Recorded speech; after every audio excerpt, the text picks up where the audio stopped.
how am I going to invest after I retire? Maybe you have a 401k or a TSP and you're investing in target date mutual funds. You're investing in a C fund, an I fund. You're investing in a Fidelity 2035, 2025, whatever. And you're thinking, how do I invest when I get into retirement?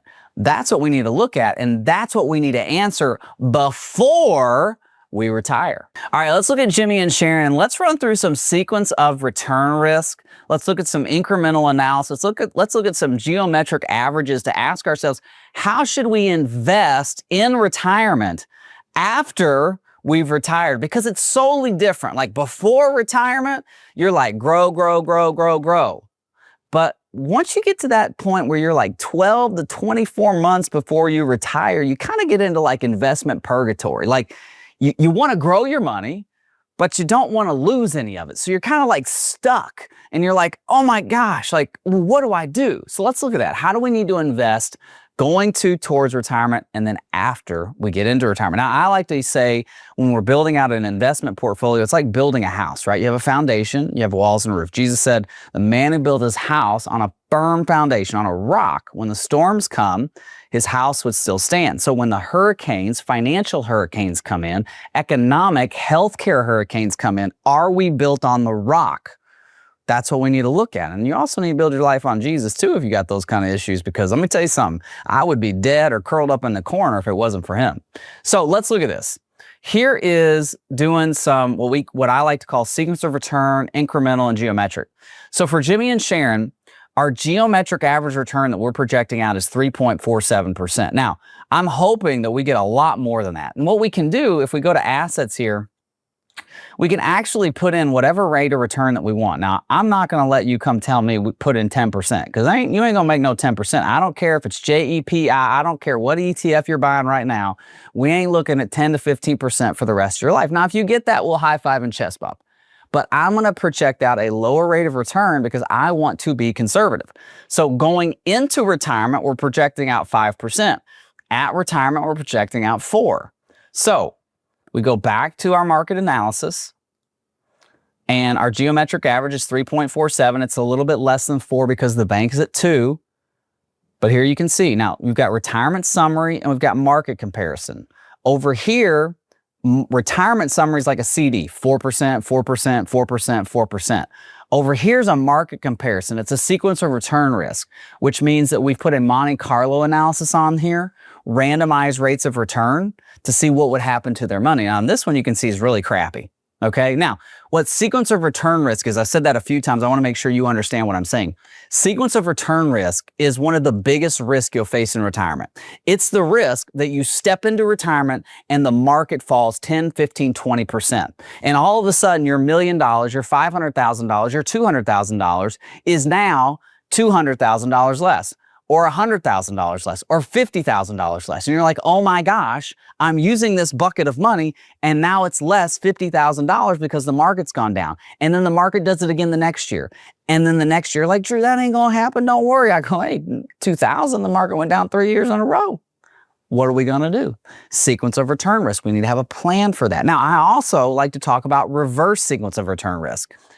In my world, reverse sequence of return risk is you go into retirement and inflation is higher than you expected, meaning you're spending more than you expected. And if you have a double whammy, regular sequence of return risk and reverse sequence of return risk, it's a game changer, and you might have to go back to work.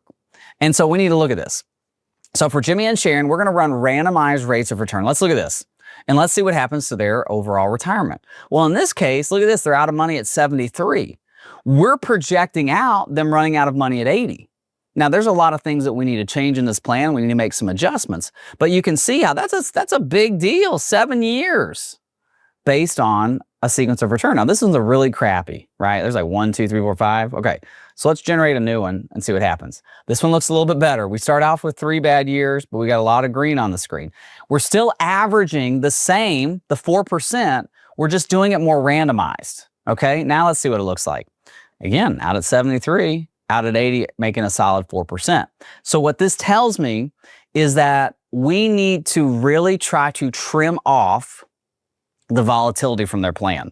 Because if we've got a roller coaster and we're pulling income from that, it's really going to be detrimental to Jimmy and Sharon's plan. Obviously, there's some other things they've got to do, maybe work a little bit longer, maybe work part-time, whatever. But this right here, we don't want this. I always kind of equate it to the Space Mountain versus the Walt Disney World Railroad.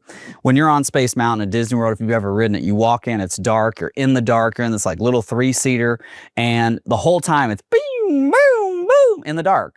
You don't know where you're getting off. Now, it's a lot of fun. You don't know where you're getting off, but you know you will eventually. That's kind of like the market. Like, we don't know what's going to happen tomorrow, but like we know we're going to get off eventually.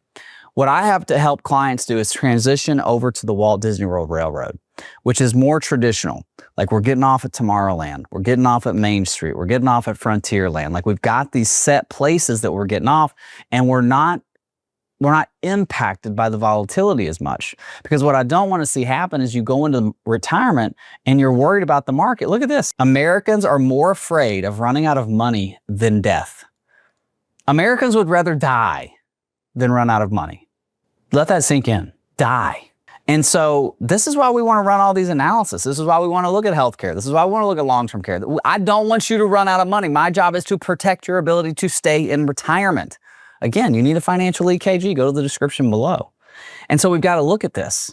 And then we want to look at an incremental analysis. And what that helps us do is it allows us to say, okay, what if we earn 3.47%? What if we earn 2.6? What if we earn 1.74? How much are we going to have at retirement? And we're also able to really dig down in this and say, okay, what about if we had a historical rate? What if we got in the market, or what if we retired in the year 2000? Or if we retired in the year 2008? Or if we retired the last time there was high inflation, 1964? Like, what's that going to do to our overall portfolio? We want to understand, how do we need to invest? Now, if we go to retirement, this plan, based on how it is, Jimmy and Sharon are running out of money at 80 years old. The rate of return that they need to avoid a shortfall is 6.73%. So we know that stepping into retirement, they've got to average 6.75% to never run out of money. That's a pretty hefty percentage for me to say, well, yeah, we can get that. We can guarantee that. So there's a lot of other things going on. But again, that's why you want to run your financial EKG through a meat grinder to say, can we do this? And if we can't, what do we need to do to make it work? And listen, if you want to meet with a member of our team, go to the description below, meet with us. Let's build out your financial EKG, get you to retirement, through retirement, protect your ability to stay in retirement. Have a great day. God bless. Bye-bye.